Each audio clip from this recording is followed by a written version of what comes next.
In all this Cuban business, there is one man stands out on the horizon of my memory like Mars at perihelion. When war broke out between Spain and the United States, it was very necessary to communicate quickly with the leader of the insurgents. Garcia was somewhere in the mountain vastnesses of Cuba, no one knew where. No mail, no telegraph message could reach him. The president must secure his cooperation and quickly. What to do? Someone said to the president, "There is a fellow by the name of Rowan who will find Garcia for you, if anybody can." Rowan was sent for and given a letter to be delivered to Garcia. How the fellow by the name of Rowan took the letter, sealed it up in an oilskin pouch, strapped it over his heart, in 4 days landed by night off the coast of Cuba from an open boat, disappeared into the jungle, and in 3 weeks came out on the other side of the island, having traversed a hostile country on foot, and delivered his letter to Garcia, are things I have no special desire to tell in detail. The point I wish to make is this. McKinley gave Rowan a letter to be delivered to Garcia. Rowan took the letter and did not ask, "Where is he at?" By the eternal! There is a man whose form should be cast in deathless bronze, and the statue placed in every college of the land. It is not book learning young men need, nor instruction about this and that, but a stiffening of their vertebrae which will cause them to be loyal to a trust, to act promptly, concentrate their energies, do the thing, carry a message to Garcia. General Garcia is dead now. But there are other Garcias.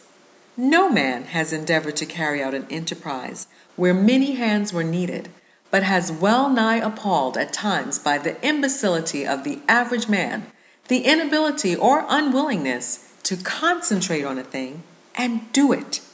Slipshod assistance, foolish inattention, dowdy indifference, and half-hearted work seem the rule, and no man succeeds, unless by hook or crook or threat he forces or bribes other men to assist him, or mayhap God in his goodness performs a miracle and sends him an angel of light for an assistant. You, reader, put this matter to a test. You are sitting now in your office, 6 clerks are within call. Summon anyone and make this request. Please, look into the encyclopedia and make a brief memorandum for me concerning the life of Correggio. Will the clerk quietly say, "Yes, sir," and go to do the task? On your life he will not. He will look at you out of a fishy eye and ask one or more of the following questions. Who was he? Which encyclopedia? Where is the encyclopedia? Was I hired to do that? Don't you mean Bismarck? What's the matter with Charlie doing it? Is he dead? Is there any hurry? Shan't I bring you the book and let you look it up yourself? What do you want that for? And I will lay you 10 to 1 that after you have answered the questions and explained how to find the information and why you want it, the clerk will go off and get one of the other clerks to help him try to find Garcia, and then come back and tell you there is no such man.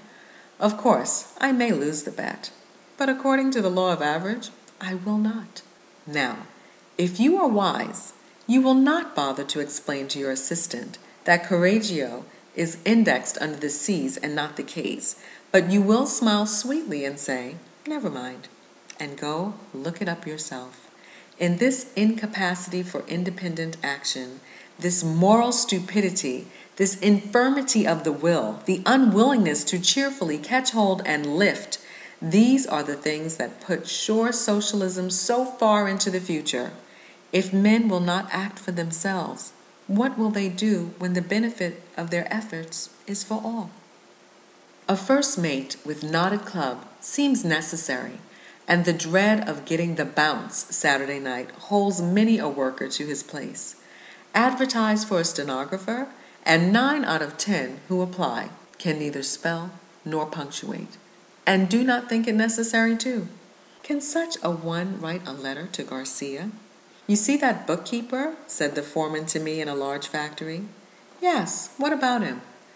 Well, he's a fine accountant, but if I'd send him uptown on an errand, he might accomplish the errand all right, and on the other hand, might stop at 4 salons on the way, and when he got to Main Street, would forget what he had been sent for.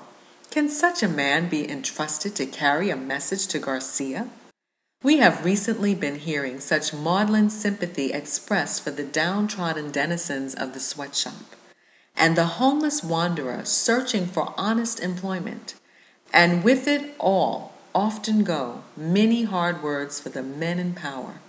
Nothing is said about the employer who grows old before his time in a vain attempt to get frowsy ne'er-do-wells to do intelligent work, and his long, patient striving after help that does nothing but loaf when his back is turned.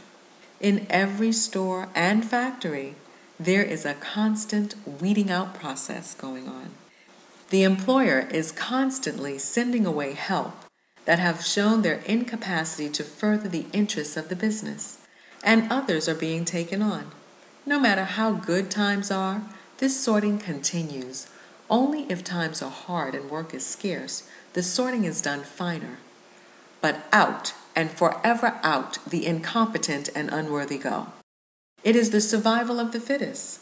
Self-interest prompts every employer to keep the best, those who can carry a message to Garcia.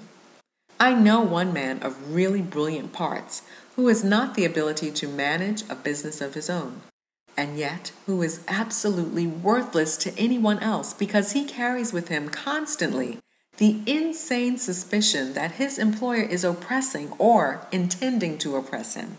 He cannot give orders and he will not receive them.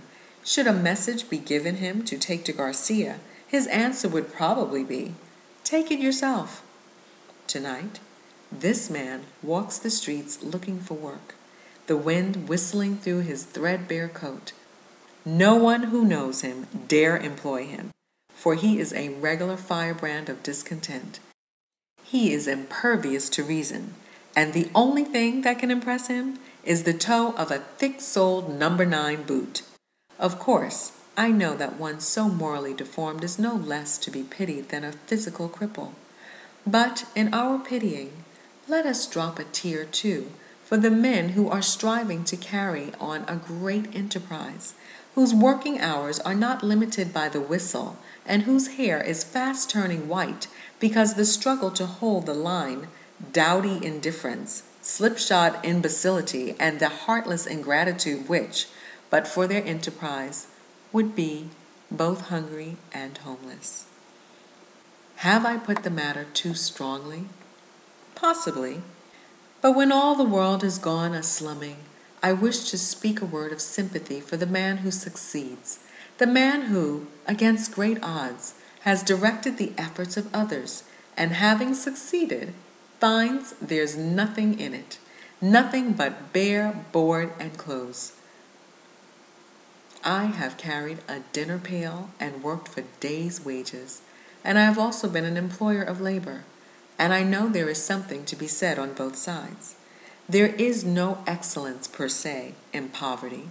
Rags are no recommendation, and all employers are not rapacious and high-handed, any more than all men are virtuous. My heart goes out to the man who does his work when the boss is away, and as well as when he is at home, and the man who, when given a letter for Garcia, quietly takes the missive, without asking any idiotic questions and with no lurking intention of chucking it into the nearest sewer, or of doing aught else but deliver it, never gets laid off, nor has to go on strike for higher wages. Civilization is one long, anxious search for such individuals. Anything such a man asks shall be granted. He is wanted in every city, town, and village, in every office, shop, store, and factory. The world cries out for such. He is needed, and needed badly. The man who can carry a message to Garcia.